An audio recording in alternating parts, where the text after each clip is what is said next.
ഒരുത്തനെ അടിച്ചു കൊന്ന് കുഴിച്ചിട്ടതിനാണ് അത് വിൽക്കേണ്ടി വന്നത്. എത്ര കാലം മധു സാർ തീ തിന്നു കാണുമെന്ന് ആലോചിച്ച് നോക്കി. ഒറ്റ രാഷ്ട്രീയക്കാരനും അദ്ദേഹത്തെ അക്കാലത്ത് പിന്താങ്ങിയില്ല. മധു അങ്ങനെ ചെയ്യില്ല എന്ന് ഒറ്റ ഒരുത്തനും പറഞ്ഞില്ല. അവസാനം ചത്തവൻ തിരിച്ചു വന്നപ്പോഴാണ് എന്താ പറയുക മധു സാറിന് ഇത്തിരിയെങ്കിലും എന്താ പറയുക സമാധാനം കിട്ടിയത്.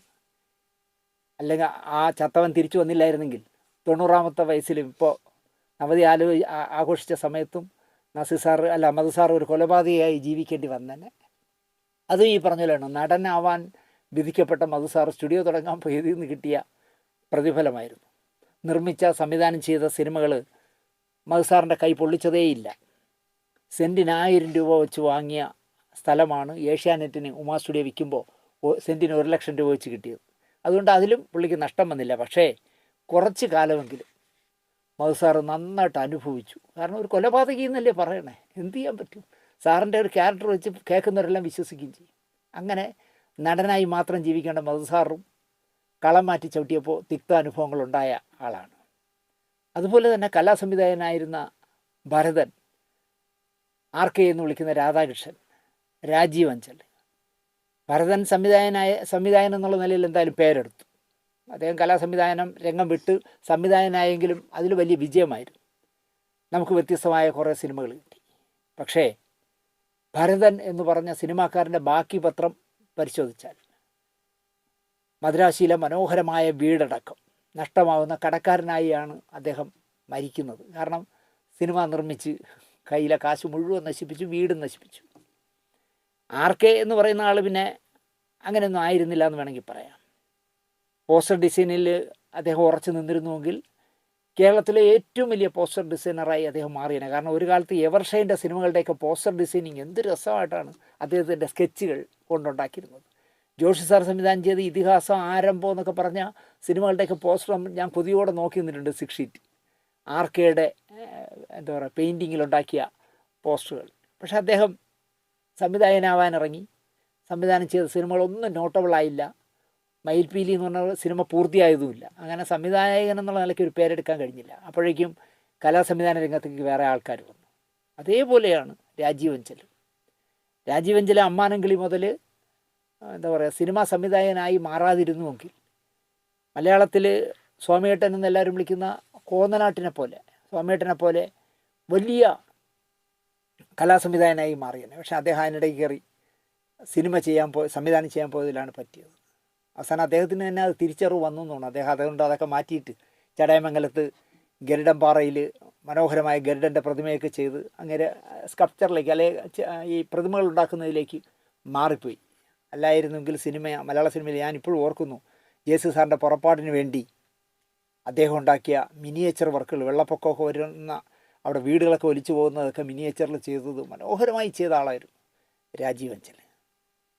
സത്യനന്ദിക്കാടിൻ്റെ ഭൂരിപക്ഷം സിനിമകളുടെയും എനിക്ക് തോന്നുന്നൊരു 3-2 സിനിമകളുടെയും ക്യാമറമാൻ വിപിൻ മോഹനായിരുന്നു. അതുപോലെ തന്നെ ലാൽ ജോസ് അടക്കം അല്ലെങ്കിൽ കമലടക്കം തുടക്കക്കാരായ സംവിധായകരുടെയൊക്കെ ആദ്യ സിനിമകളിൽ ക്യാമറാമാനായി വർക്ക് ചെയ്തതും വിപിൻ മോഹനായിരുന്നു. ഏതോ ഒരു കഷ്ടകാല സമയത്ത് അദ്ദേഹത്തിന് സംവിധാനം ചെയ്യണമെന്നുള്ളൊരു പൂതി വന്നു.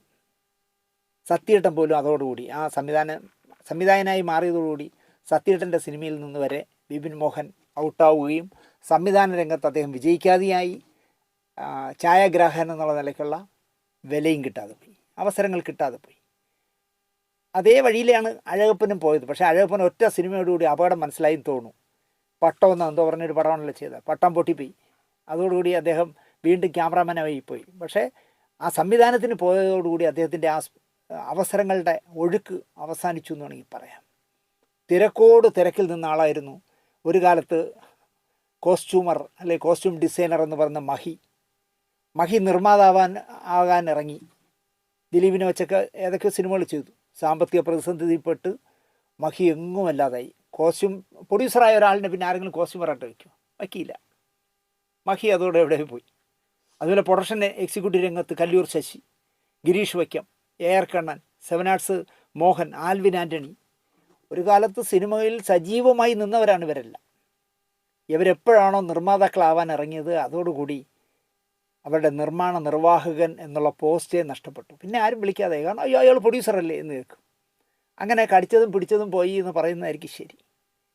പണം വാരി പടങ്ങൾ ചെയ്ത സിനിമകളെല്ലാം പണം വാരി പടങ്ങളായിരുന്നു നമ്മുടെ സിദ്ദിഖ് ലാലിലെ സിദ്ദിഖ് ചെയ്തത്. പക്ഷേ അവസാനം സിദ്ദിഖ് 1-2 പടം സ്വയം പ്രൊഡ്യൂസ് ചെയ്തപ്പോൾ അത് വിജയിക്കാതെ പോവുകയും ഒരുപാട് ലൈബിലിറ്റി ഉണ്ടാക്കിയ ആളായിരുന്നു സിദ്ദിഖ്. അതുപോലെ തന്നെ നമ്മൾ എപ്പോഴും വേദനയോടെ ഓർക്കേണ്ട ഒരാളാണ് പവൻ വരെയുള്ള. തിരക്കഥ എഴുതിയാൽ പറയുന്ന കാശ് കൊടുക്കാൻ തയ്യാറായി മലയാള സിനിമ ഇൻഡസ്ട്രി നിൽക്കുന്ന അവസ്ഥയായിരുന്നു ലോഹിതദാസിന്. അദ്ദേഹം ഒരു തിരക്കഥ എഴുതി കിട്ടാൻ അദ്ദേഹത്തിൽ നിന്ന് വാങ്ങാനായിട്ട് എത്ര പേരെ ക്യൂ നിന്നത്. എല്ലാം വ്യത്യസ്തമായ സിനിമകളായിരുന്നു. പക്ഷേ എവിടെയോ വെച്ച് അദ്ദേഹത്തിന് ആദ്യം സംവിധായകനാവണം എന്നുള്ള പനി പിടിച്ചു. അവിടെ തന്നെ അടിതെറ്റി എന്ന് പറയുന്നതായിരിക്കും നല്ലത്. കാരണം നല്ല തിരക്കഥാകൃത്താണ്, പക്ഷേ അദ്ദേഹം ഒരു നല്ല എന്താ പറയുക സംവിധായകനല്ല. ആ തിരക്കഥ സിബി മലയിലിനെ പോലുള്ളവർക്ക് കൊടുത്തിട്ട് അവരെ കൊണ്ടൊക്കെ ചെയ്യിച്ചിരുന്നെങ്കിൽ, സിബി മലയിൽ ഭരതനെയൊക്കെ പോലുള്ള ഒരുപാട് പേർ അദ്ദേഹത്തിൻ്റെ സിനിമകൾ ചെയ്തല്ലോ, അവർക്ക് കൊടുത്തിരുന്നുവെങ്കിൽ അതൊരു മനോഹരമായ സിനിമകളായേനെ. അപ്പോൾ എഴുതുന്ന ആൾ തന്നെ സംവിധാനം ചെയ്യുമ്പോൾ ഉണ്ടാകുന്ന ഒരു വലിയ ദൗർബല്യമുണ്ട്. അത് ലോഹിതദാസിൻ്റെ സിനിമകളിലും ഉണ്ടായിരുന്നു. അത് കഴിഞ്ഞപ്പോൾ അദ്ദേഹത്തിന് തോന്നി എന്താ പറയുക നിർമ്മാതാവാകണം. അങ്ങനെ നിർമ്മാതാവായി തമിഴ് സിനിമയൊക്കെ പ്രൊഡ്യൂസ് ചെയ്ത് അദ്ദേഹം ഉണ്ടാക്കിയ കണ്ണായ സ്ഥലങ്ങളും വീടുകളും എല്ലാം നഷ്ടപ്പെടുത്തിയ ശേഷമാണല്ലോ അദ്ദേഹത്തിൻ്റെ മരണം. മോഹൻലാലുമായി പോലും ഉണ്ടായിരുന്ന ആ മാനസിക അടുപ്പം അദ്ദേഹത്തിന് നഷ്ടപ്പെട്ടു പോയത് ഞാൻ പറയും അദ്ദേഹം ഈ സംവിധാനത്തിനും നിർമ്മാണത്തിനും ഇറങ്ങിയതിൽ സംഭവിച്ചതാണ്. അദ്ദേഹത്തിൻ്റെ മരണത്തിന് പോലും അത് കാരണമായി എന്ന് പറയാം. അദ്ദേഹം കണ്ടെത്തി സിനിമയിലെ നായികയാക്കിയ നടി പോലും എനിക്ക് തരാനുള്ള ഇത്ര ലക്ഷം രൂപ തരണമെന്നുകൊണ്ട് വക്കീൽ നോട്ടീസ് അയച്ചു എന്ന് പറഞ്ഞാൽ ആരുടേതായാലും ഹൃദയം പൊളർന്നു പോകും. അദ്ദേഹത്തിൻ്റെ ഹൃദയം പെട്ടെന്ന് നിലച്ചു പോയത് തീർച്ചയായിട്ടും ഇത്തരം അനുഭവങ്ങളിൽ നിന്നായിരിക്കണം. അതുപോലെ തന്നെ ചക്രം എന്ന് പറഞ്ഞൊരു സിനിമ ദിലീപിനെയും മോഹൻലാലിനെയും വെച്ച് വിദ്യാ ബാലനെയും വെച്ച് ചിത്രീകരണം തുടങ്ങി 2-3 ദിവസം കഴിഞ്ഞപ്പോൾ നിർത്തിവെക്കേണ്ടി വരികയും പിന്നെ അത് പൃഥ്വിരാജിനെ വെച്ച് ചെയ്യുകയും അത് പൊളിഞ്ഞു പോവുകയും ഒക്കെ ചെയ്തതിൻ്റെ മാനസിക വ്യഥ അദ്ദേഹത്തിനുണ്ടായിരുന്നു. തീർച്ചയായിട്ടും ആ നായിക അയച്ച വക്കീൽ നോട്ടീസ് അദ്ദേഹത്തെ ഒരുപാട് വേദനിപ്പിച്ചിരിക്കാം. കാരണം അദ്ദേഹം കണ്ടെത്തി, അദ്ദേഹം കൊണ്ടുവന്ന് നായികയാക്കി ലക്ഷങ്ങൾ വാങ്ങാനുള്ള പ്രതിഭയുള്ള നായികയാക്കി മാറ്റിയ ശേഷം അദ്ദേഹത്തിൻ്റെ എവിടെയോ ഒരു ദൗർബല്യത്തിൽ അദ്ദേഹം കൊണ്ടു നടക്കുകയും അവർക്ക് വേണ്ടി തമിഴ് സിനിമ നിർമ്മിക്കുകയൊക്കെ ചെയ്ത് കിടപ്പാടം വരെ വിറ്റ് കടം തീർക്കേണ്ടി വന്ന ഹതഭാഗ്യനാണ് അദ്ദേഹം. തിരക്കഥാ രംഗത്ത് മാത്രം ലോഹിതദാസ് നിന്നിരുന്നെങ്കിൽ ഒരുപക്ഷെ ഇന്നും ജീവനോടെ അദ്ദേഹം ഉണ്ടായിരുന്നതിനെ, മലയാളത്തിന് കനപ്പെട്ട ഒരുപാട് തിരക്കഥകൾ കിട്ടിയനെ എന്ന് വിശ്വസിക്കുന്ന ഒരാളാണ് ഞാൻ. ഇങ്ങനെ പറയാൻ തുടങ്ങിയാൽ സിനിമയിലെ നിരവധി രക്തസാക്ഷികളെ പറ്റി പറയാൻ കഴിയും. ഭാഗ്യം കൊണ്ടോ കഴിവുകൊണ്ടോ ശുപാർശ കൊണ്ടോ ഗോഡ് ഫാദർമാരെ കൊണ്ടോ കണ്ണടച്ച് തുറക്കുന്ന സമയത്തിനുള്ളിൽ ശ്രദ്ധേയരാവുകയും വിചാരിച്ചതിനപ്പുറം കാശും പേരും അവസരങ്ങളും ആരാധകരും ഒക്കെ ഉണ്ടാകുമ്പോൾ സംഭവിക്കുന്നൊരു കുഴപ്പമാണിത്. കാരണം ഇപ്പോൾ ലോഹിതദാസ് തന്നെ തിരക്കഥ എഴുതുന്നു, തിരക്കഥയ്ക്ക് വേണ്ടി ആളുകൾ ക്യൂ നിൽക്കുന്നു. ഒരിക്കലും ഒരു പടത്തിൻ്റെ മുഴുവൻ തിരക്കഥ അദ്ദേഹം എഴുതി കൊടുക്കാറില്ല. അന്നന്ന് ഷൂട്ട് ചെയ്യാനുള്ള സാധനങ്ങളല്ലേ കൊടുക്കും.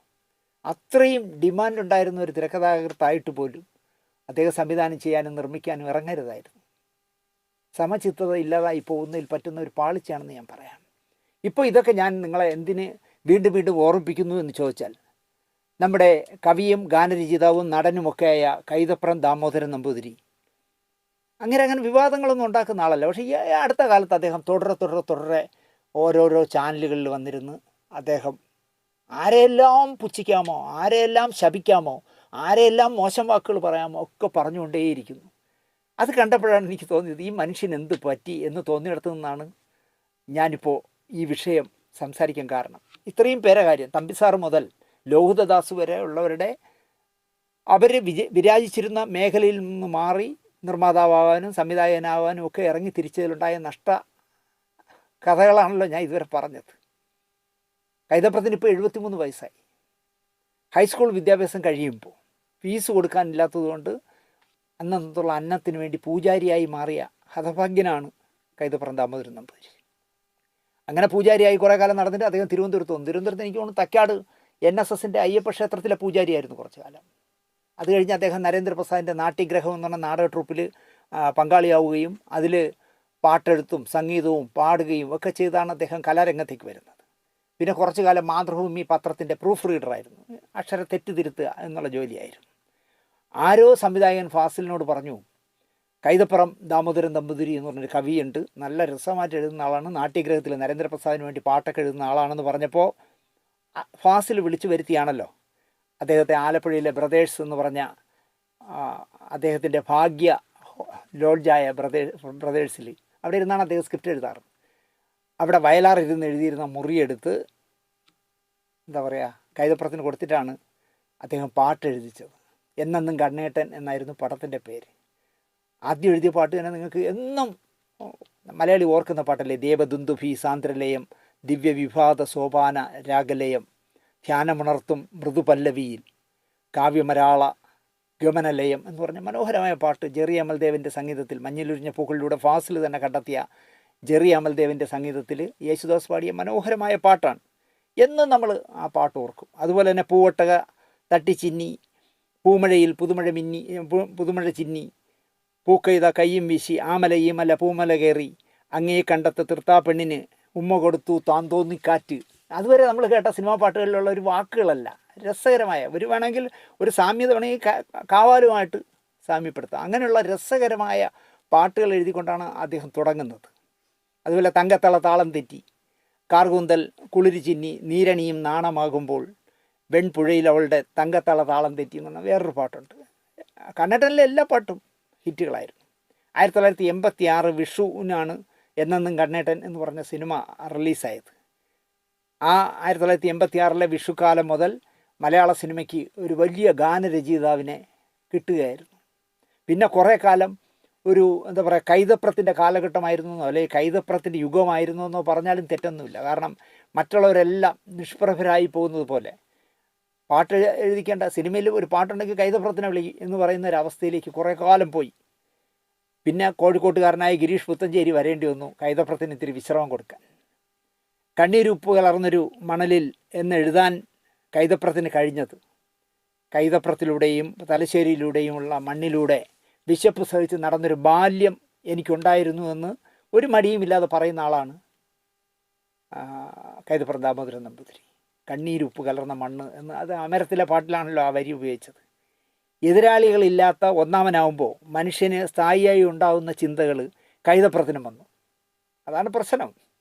അദ്ദേഹം പാട്ടെഴുതിയാൽ മാത്രം പോരാ എന്ന് തോന്നി. അങ്ങനെ അദ്ദേഹം സംഗീത സംവിധായകനായപ്പോൾ തോന്നി ഗായകനാവണം. ഗായകനായപ്പോൾ തോന്നി നടനാവണം. അത് കഴിഞ്ഞപ്പോൾ അദ്ദേഹത്തിന് തോന്നി ഞാൻ മാത്രം ഇങ്ങനെ ആയ പോരല്ലോ എന്നുണ്ട്. അദ്ദേഹത്തിൻ്റെ അനുജനെ കൈതപ്പുറം വിശ്വനാഥനെ കൊണ്ടുവന്ന് സംഗീത സംവിധായകനാക്കി. എന്നിട്ട് ചേട്ടൻ എഴുതും, അനിയൻ സംഗീതം കൊടുക്കും. അങ്ങനെ അത് കഴിഞ്ഞപ്പോൾ അദ്ദേഹം മകൻ ദീപാങ്കുരനെ കൊണ്ടുവന്ന് പാടിക്കാൻ തുടങ്ങി. അങ്ങനെ സിനിമയെ ഒരു കുടുംബ ട്രസ്റ്റ് പോലെ ആക്കി മാറ്റി അദ്ദേഹം. പക്ഷേ കൈതപ്പുറം വിശ്വനാഥൻ നല്ല പാട്ടുകൾ ചെയ്തു, നല്ല രസകരമായ പാട്ടുകൾ ചെയ്തിരുന്നു. അകാലത്തിൽ മരിച്ചുപോയി പാവം.